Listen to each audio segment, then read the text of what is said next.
Hi hello everyone. आशा करता हूँ आप सभी बहुत अच्छे होंगे। आज इस टॉक टू स्टोरीज कवरेज में हम कोशिश करेंगे ये जानने की कि इस यूक्रेन रशिया क्राइसिस में अमेरिका क्यों नहीं इन्वॉल्व हो रहा है डायरेक्टली।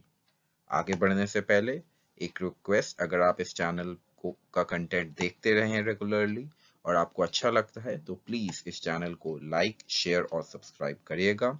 इसके अलावा इससे पहले हमने इस क्राइसिस के ऊपर दो वीडियोस और बनाई हैं, पार्ट 1 पार्ट 2, जिनका लिंक वीडियो के डिस्क्रिप्शन में है। आप उन लिंक को क्लिक करके उन वीडियोस को भी देख सकते हैं। आइए शुरू करते हैं। अब जैसा कि आप देख सकते हैं इस पर्टिकुलर इमेज में, एक तरफ व्लादिमीर पुतिन है, रशिया के प्रेसिडेंट। दूसरी तरफ जो बाइडेन है और बीच में जेलेंस्की है, जो कि यूक्रेन के प्रेसिडेंट है। अब जेलेंस्की इस वक्त रशिया के एग्रेशन जो कि डायरेक्ट है और बाइडेन के अश्योरेंसेस और हेल्प जो कि इनडायरेक्ट है, उन दोनों के बीच में सैंडविच है, यानी उन दोनों के बीच में फंसे हुए हैं। एक बात समझनी होगी, रशिया जो अटैक कर रहा है वो बिल्कुल सामने से है। यूएस ने बिल्कुल मना कर दिया कि वो वॉर में डायरेक्टली इन्वॉल्व नहीं होगा। वो अपने नेटो नेशंस जैसे पोलैंड रोमानिया, अगर उन पे अटैक होता है तो उनके डिफेंस में यूएस जरूर आएगा, और ये बात प्यूटिन को भी पता है। बट यूएस ने डायरेक्टली वॉर में इन्वॉल्व होने से मना कर दिया है। तो एक तरह से यूएस इनडायरेक्टली यूक्रेन की हेल्प कर रहा है, मिलिट्री एड दे के और भी चीज, और काफी सारे सैंक्शंस वगैरह लगा के रशिया पे, बट डायरेक्टली कोई हेल्प नहीं कर रहा। तो सवाल ये उठता है कि आखिर यूएस रशिया के साथ डायरेक्टली वॉर में क्यों नहीं आ रहा है और इसके क्या कॉन्सिक्वेंसेस हो सकते हैं वर्ल्ड ऑर्डर पे। आइए समझते हैं। तो एक तरफ अगर हम देखें, यूक्रेन है जिसको इनडायरेक्टली सपोर्ट है यूरोपियन यूनियन और यूएसए का। डायरेक्टली ये कंट्रीज इन्वॉल्व नहीं हो रही हैं वॉर में। और दूसरी तरफ रशिया है जिसको अगेन सपोर्ट है, मॉरल सपोर्ट है चाइना से, और साथ ही साथ बेलारूस से सपोर्ट है। तो सिचुएशन इस हिसाब से है कि रशिया की अगर हम आर्म फोर्सेस देखें तो उनके सामने यूक्रेनियन फोर्सेस कहीं नहीं ठहरती हैं, चाहे वो टेक्नोलॉजी हो चाहे वो ट्रेनिंग हो। और उस हिसाब से काफी स्ट्रांग है रशिया की फोर्सेस। पर सवाल यही उठता है कि आखिर ऐसा क्या है कि यूएस डायरेक्टली वॉर में इन्वॉल्व नहीं होना चाहता। तो उसके लिए हमें पहले ये समझना होगा कि यूएस की करंट सिचुएशन क्या है।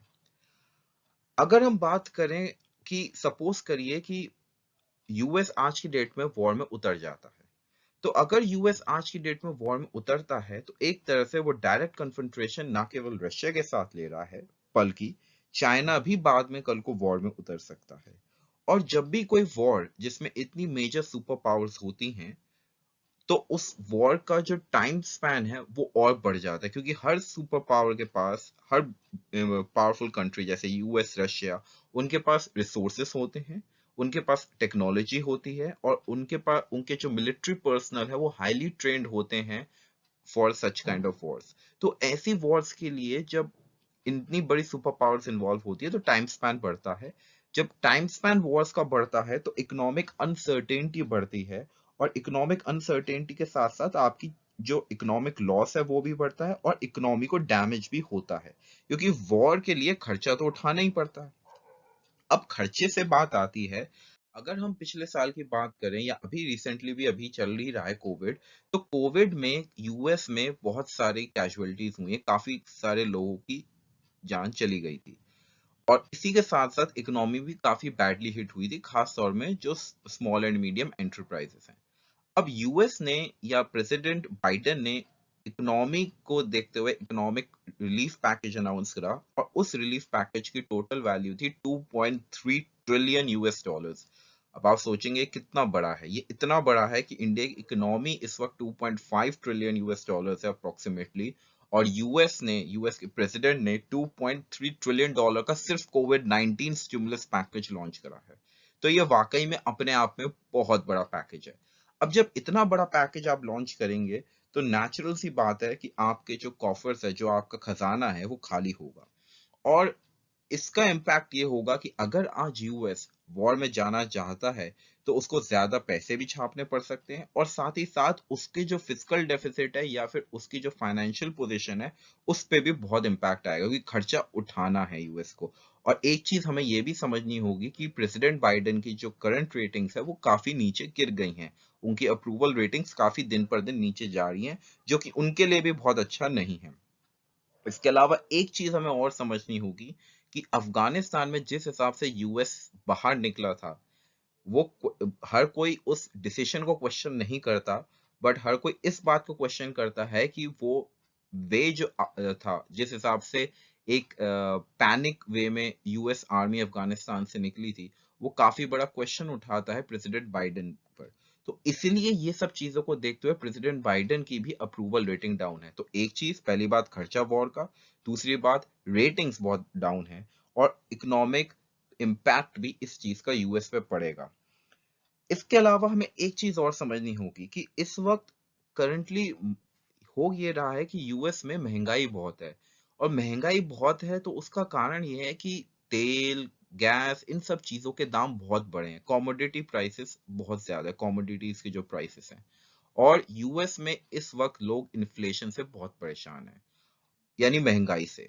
और इस बीच अगर यूएस ये चाहेगा कि वो अपना इन्फ्लेशन कंट्रोल करना ज्यादा चाहेगा, बजाय इसके कि वो एक वॉर में कूद जाए जिसकी वजह से और खर्चा आए, और जब खर्चा बहुत आएगा तो गवर्नमेंट को कर्ज लेना पड़ेगा, बोरो करना पड़ेगा, और वो बोरिंग जो होगी वो बोरिंग मार्केट से होगी। और जब मार्केट से बोरिंग होगी, जब मार्केट से पैसा उठाया जाएगा, तो एज अ रिजल्ट क्या होगा, पैसा मार्केट से उठाया जाएगा तो लिक्विडिटी कम हो जाएगी, और लिक्विडिटी जब कम हो जाएगी तो स्टॉक मार्केट्स अपने आप नीचे जाएंगे। और जैसा कि आप देख सकते हैं, एक वक्त स्टॉक मार्केट्स, अगर कोविड में देखा जाए लास्ट 2 to 3 इयर्स में, कोविड के दौरान खास तौर पे जो टेक्नोलॉजी स्टॉक्स है वो बहुत ऊपर गए हैं। तो अगर ये लिक्विडिटी स्टॉक मार्केट में इतनी ज्यादा है, इंटरेस्ट रेट इतने लो है कि स्टॉक मार्केट्स में सारा का सारा पैसा ओवरस्पिल हो रहा है, तो कल को जब ये बॉन्ड्स के थ्रू होगा गवर्नमेंट, क्योंकि अगर वॉर होगी तो बहुत मैसिव बॉन्ड्स के थ्रू पैसा काफी ज्यादा मार्केट से उठाया जाएगा, तो उस चक्कर में लिक्विडिटी जो है मार्केट की वो जा सकती है और स्टॉक मार्केट्स नीचे आ सकते हैं। और आपको तो पता ही है, एक बार वॉर शुरू होती है तो बिजनेस सेंटिमेंट डाउन होता है, ट्रस्ट डाउन होता है, अनसर्टेनिटी बढ़ती है, और साथ ही साथ जो छोटी छोटी चीजें होती है वो और महंगी हो जाती है, क्योंकि ये नहीं पता होता कि आज जो चीज आपको एक पर्टिकुलर प्राइस में मिल रही है, कल को वही चीज क्या उतने पर्टिकुलर प्राइस में आपको मिले। पर एक चीज है कि ऐसा क्या है कि रशिया थोड़ा सा इधर स्ट्रांग दिखता है, मतलब रशिया के ऊपर भी इकोनॉमिक सैंक्शंस लग रहे हैं, उनको स्विफ्ट सिस्टम के बाहर करा जा रहा है, कर ही दिया इनफैक्ट ऑलमोस्ट। और स्पेस में भी रिस्ट्रिक्शंस हैं, करेंसी पे रिस्ट्रिक्शंस है, रूबल गिर रहा है। बट रशिया के पास ऐसा क्या है जो यहाँ पे वो बिल्कुल तैयार है कि चाहे कुछ भी हो जाए, इस क्राइसिस में मैं पीछे नहीं हटूंगा। तो वो चीज हम और समझते हैं कि आखिर रशिया की स्ट्रेंथ कहाँ है। बात करें रशिया की, तो रशिया की सबसे बड़ी स्ट्रेंथ यही है कि पहली बात उसको क्लियर है कि उसको चाहिए क्या। ये अपने आप में सबसे बड़ी स्ट्रेंथ है। दूसरी सबसे बड़ी बात यह है कि जैसे जैसे ऑयल के प्राइसेस बढ़ते हैं वैसे वैसे रशियन कंपनीज को फायदा होता है। एक बैरल ऑयल जो पहले $88 था जनवरी में इस साल, वो अब 115 है। अब कुछ लोग ये सोचेंगे कि यूएस ने तो सैंक्शंस लगाई है रशिया पर, तो उसका क्या हुआ। यूएस ने जो सैंक्शंस या यूरोप ने जो सैंक्शंस लगाई है वो सैंक्शंस इन ऑयल प्रोड्यूसिंग या गैस प्रोड्यूसिंग कंपनीज पे नहीं लगी हैं, यानी सैंक्शंस सिलेक्टिव हैं। और इसका रीजन ये है कि अगर हर कंपनी जो रशिया की है, जितनी भी हैं जो गैस बनाती हैं, ऑयल बनाती है, अगर उन पे भी सैंक्शंस लगी जाए तो और ज्यादा प्राइस इंक्रीज होगा। उसका रीजन एक ये भी है क्योंकि ओपेक, जिसका लीडर सऊदी अरेबिया है, उसने सप्लाई बढ़ाने से मना कर दिया है। उनको फायदा होता है, जैसे जैसे ऑयल के प्राइसेस बढ़ते हैं उनकी इकोनॉमी ग्रो होती है और ज्यादा पैसे आते हैं, तो उससे उनकी जीडीपी भी बढ़ती है। बट ओपेक ने सप्लाई बढ़ाने से मना कर दिया, और अगर ये रशियन कंपनीज पे भी रिस्ट्रिक्शंस बहुत ज्यादा लग जाएंगे तो उस चक्कर में सप्लाई क्रंच और हो जाएगा, और सप्लाई क्रंच होगा तो उस वजह से और ज्यादा गैस के या ऑयल के प्राइसेस बढ़ेंगे, और जो महंगाई है वो बहुत ज्यादा चली जाएगी। तो रशिया की स्ट्रेंथ सबसे बड़ी ये है कि क्लियर है, बट उसके पास रिसोर्सेस है, वो बहुत बड़ा नेचुरल गैस का प्रोड्यूसर है वर्ल्ड का, हमेशा टॉप 5 में वो रहता है। और कमोडिटी प्राइसेस की जो कंट्रोलिंग पावर है वो रशिया के पास है, अलोंग विद ओपेक, जहाँ पे रशिया और सऊदी अरेबिया और भी अदर कंट्रीज हैं जो प्राइस को डिसाइड करते हैं ऑन द बेसिस ऑफ कि कितनी सप्लाई मार्केट में रखनी है। तो ये रशिया की स्ट्रेंथ है। अब सवाल यही उठता है कि इस पूरे क्राइसिस के दौरान क्या इम्पैक्ट आएगा हमारे वर्ल्ड ऑर्डर पे। एक चीज तो ये तय है कि इस क्राइसिस के बाद काफी सारे छोटे छोटे नेशंस जो हैं वो इनसिक्योर होंगे, इनसिक्योरिटी फील करेंगे इस बात को लेके कि क्या यूएस कल को उनके सपोर्ट में आएगा। एग्जाम्पल ताइवान, ताइवान का चाइना के साथ एक अच्छी खासी वॉर चल रही है, अच्छी खासी कोल्ड वॉर है अभी, एक तरह से कहते हैं।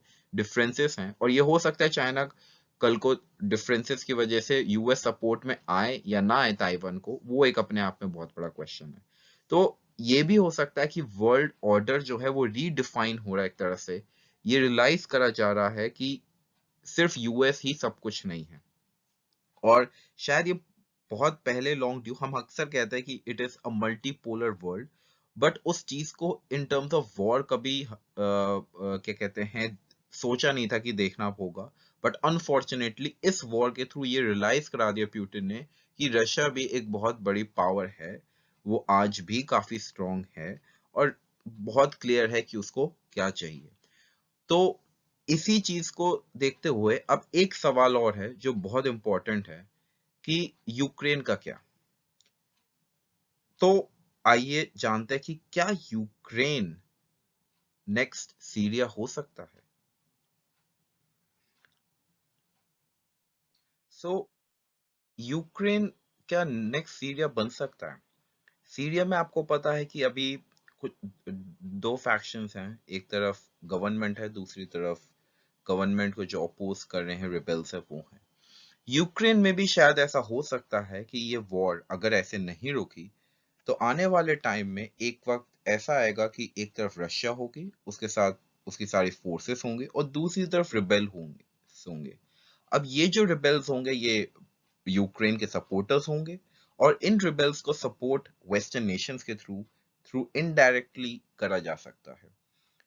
एक चीज हमें यहाँ समझनी होगी कि ये सिचुएशन बन तभी सकती है जब ये वॉर इलोंगेट होगी या पीस टॉक्स फेल हो जाएगी। उम्मीद तो यही करनी चाहिए कि पीस के थ्रू टॉक्स के थ्रू पीस हो जाए और एक सीज फायर हो जाए जिसकी वजह से जो कॉमन मैन है वो सफर ना करे। बट अगर ऐसे ही चलता रहा, अगर जेलेंस्की और प्यूटिन के बीच में इस तरह से लड़ाई चलती रही तो डेफिनेटली ये होगा कि जो बैकडोर चैनल से सपोर्ट वेस्टर्न नेशंस कर रहे हैं यूक्रेन को और रशियन आर्मी, उन दोनों के बीच में काफी स्ट्रॉन्ग फाइट होगी और उस स्ट्रॉन्ग फाइट में at the end of the day common man suffer होगा। आशा करता हूं आपको ये वीडियो बहुत अच्छा लगा होगा। इसको प्लीज लाइक करिएगा, शेयर करिएगा, सब्सक्राइब करिएगा। Until then, thank you.